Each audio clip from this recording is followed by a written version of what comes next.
If you stroll down a high street in Britain and you're paying attention, you'll notice something quietly rebellious among the vinyl stickers and slick, identical logos. A pub fascia with gold leaf that catches the drizzle-lit street lamp. A barber's window with crisp, shaded lettering that looks as if it has always belonged there.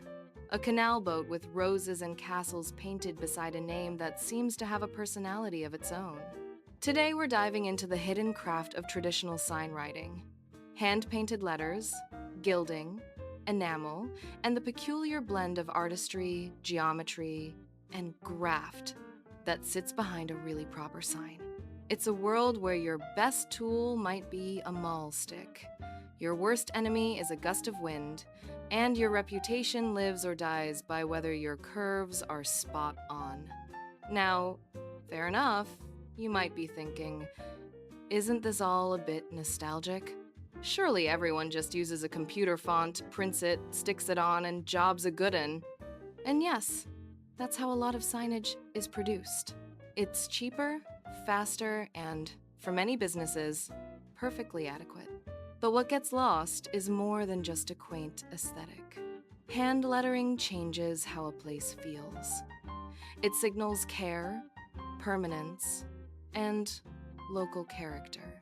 It can turn a new cafe into something that seems, quite oddly, as if it has been there for decades. And in an age when so much of our visual world is templated, the small imperfections of a brushstroke can feel strangely human. Let's start with a basic question. What exactly is signwriting? At its simplest, it's the practice of designing and painting letters and graphics onto surfaces. Shop fronts, windows, vans, A-boards, pubs, murals, and the occasional fairground ride. Traditionally, British signwriters weren't only painters. They were typographers in the old sense of the word, even if they never set a single piece of metal type.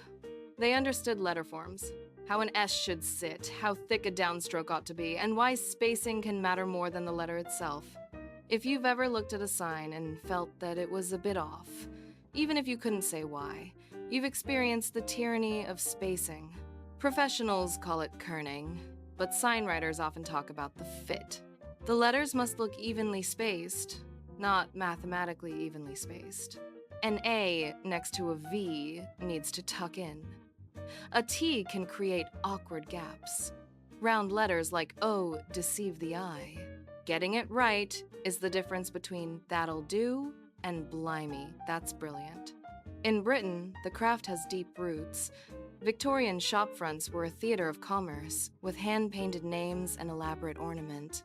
Pubs, in particular, became a kind of folk gallery.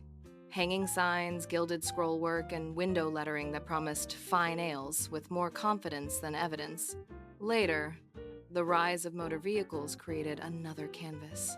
Painted van signage became a moving advert, and the best of it had an almost swaggering charm. Big block capitals, drop shadows, perhaps a cheeky illustration of a smiling loaf if you were a baker. Then, of course, the digital era arrived. Computer fonts and vinyl cut letters made it possible to churn out signage at scale. For many signwriters, it was a bit of a gut punch. Some adapted, becoming designers and installers.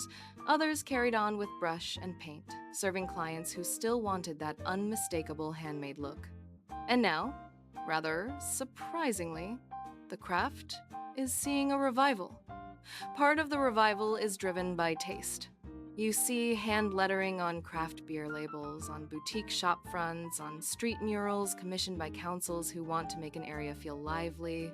But another part of it is driven by a desire for authenticity, which is a slippery word. Authenticity can be marketed, packaged, and sold. Yet, even when it's being used as branding, the skill behind it is real. You can't fake the way gold leaf catches the light, or the subtle taper of a line made by a squirrel hair brush. So, how does a signwriter actually work? Contrary to the romantic notion of someone casually painting perfect letters freehand, a professional approach is methodical. First comes the design. That might involve sketching on paper, building a layout digitally, or simply composing with pencil directly on the surface. The key is proportion. how the text sits within a window panel, how it relates to the building, and how readable it is from the pavement. Then comes the transfer. Some sign writers use pounce patterns. You prick tiny holes along the outline of the design, tape the paper to the surface, and rub chalk dust over it so a dotted guide appears. Others use masking tape lines or a light pencil grid. On glass, you might work on the inside of the window, painting in reverse so it reads correctly from the street. That sounds like a party trick until you've tried it. One wobble, and you'll be muttering things you wouldn't say on Radio 4. Next, paint. Traditional signwriting enamels are designed to flow smoothly and level out, giving that glossy finish you see on classic shop windows. The brush is held differently from an art painter's brush.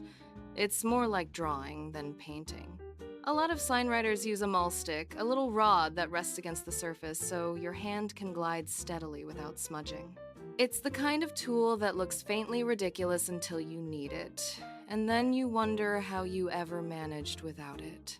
Weather is another character in this story, especially in Britain. Wind, drizzle, and sudden cold snaps are not exactly conducive to neat work. Paint behaves differently depending on temperature. Humidity can slow drying or cause blooming on certain finishes. If you're working outdoors and a bus goes past, the slipstream can kick up dust onto fresh paint. And that's when you discover new depths of patience. More than one signwriter has finished a day absolutely knackered. Not from heavy lifting, but from holding their nerve for hours. Let's talk about gold leaf, because this is where the craft becomes properly dramatic. Gilding can transform a sign from nice to you can't stop looking at it. The basic idea is simple. You apply adhesive, known as size, and lay ultra-thin sheets of gold onto it. But the execution is maddeningly precise. Gold leaf is so light it responds to your breath. A sneeze at the wrong moment and you're sorted, in the worst possible way. There are different methods, too. Water gilding, oil gilding, glass gilding. On glass, traditional reverse gilding can create a depth that looks almost luminous. The process can involve layering gold, backing it with varnish, and painting details behind it. It's painstaking, and it demands a steady hand and a bit of stubbornness. If you've seen the grand old pub mirrors with gold lettering and decorative flourishes, you've likely seen the results of this sort of technique. It's not merely decoration, it's an assertion. It says, this place matters. This is not temporary. Now, signwriting isn't just about posh gold. Some of the most charming work is very humble. A hand-painted price list in a fishmonger's window, a small open on a door, a chalkboard that isn't quite chalkboard because it's actually painted with specialist paint to take lettering neatly. Even chalk itself has its own culture. The daily ritual of cafes updating menus, pubs announcing live music, and market stalls shouting about strawberries with an optimistic number of exclamation marks. There's also a strong tradition of sign writing in Britain's transport and industrial heritage. Think of railway signage, which had its own standards and typographic conventions, or the livery of old delivery vehicles. Even canal boats, with their decorative painting traditions, represent a parallel stream of craft where lettering is part of identity. You might not notice it at first, but once you start looking, you see that letters tell you about class, region, era, and aspiration. What's particularly fascinating is the psychology of readability. A sign isn't an art piece for a quiet gallery. It's a message in a noisy environment. People glance at it while walking, chatting, checking the traffic, or staring at their phones. A signwriter has to think about contrast, line weight, and viewing distance. The best signs are legible at a glance, yet interesting up close. It's a sort of visual double act. And then there's the business side. A decent sign is an investment, and not everyone wants to pay for it. Some clients will say, "Can't you just do it cheaper?" Which is a bit like asking a tailor to sew a suit in 10 minutes. Handwork costs because time costs, and because the skill took years. Many signwriters now balance custom work with teaching workshops, selling prints, or collaborating with brands. You'll find short courses in cities like London, Bristol, and Manchester, where people who are quite keen on craft come to learn how to pull a line, mix paint, and understand why their letters look wonky. And yes, the wonkiness is part of the point. There's a difference between charming irregularity and sloppy work, though. A good signwriter can make something feel handmade while remaining disciplined. The baseline is consistent. The curves are controlled. The spacing is intentional. It's like listening to a jazz musician. The freedom only works because the fundamentals are solid. Interestingly, digital tools haven't simply replaced the craft, they've become part of it. Many traditional signwriters design on an iPad, test layouts quickly, or use digital mock ups to show clients.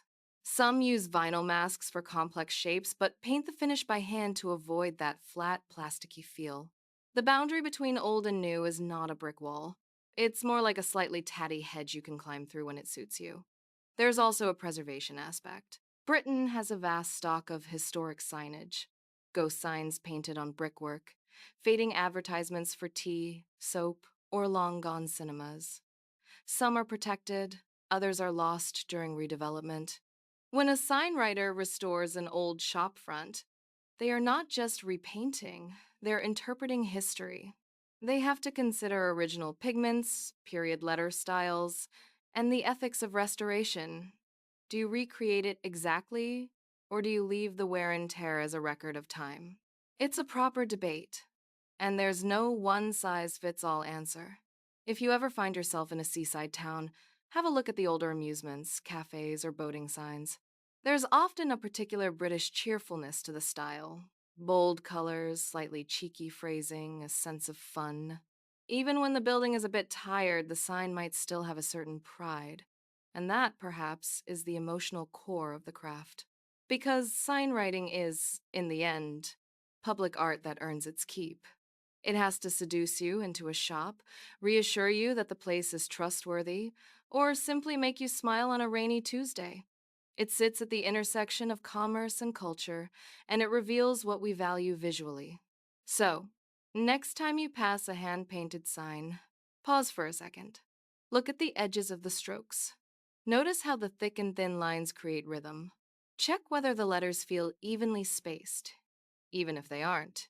And if there's gold leaf, watch how it changes as you move, flickering from warm to bright, like a secret. In a digital Britain where so much looks identical, hand-painted letters are a reminder that a place can have a voice. Not a corporate voice, but a local one. A voice that says, quite simply, someone cared enough to do this properly. Cheers for listening. If you're enjoying these deep dives, keep an eye out for the next episode. And in the meantime, maybe take the long way home and let the signs do the talking.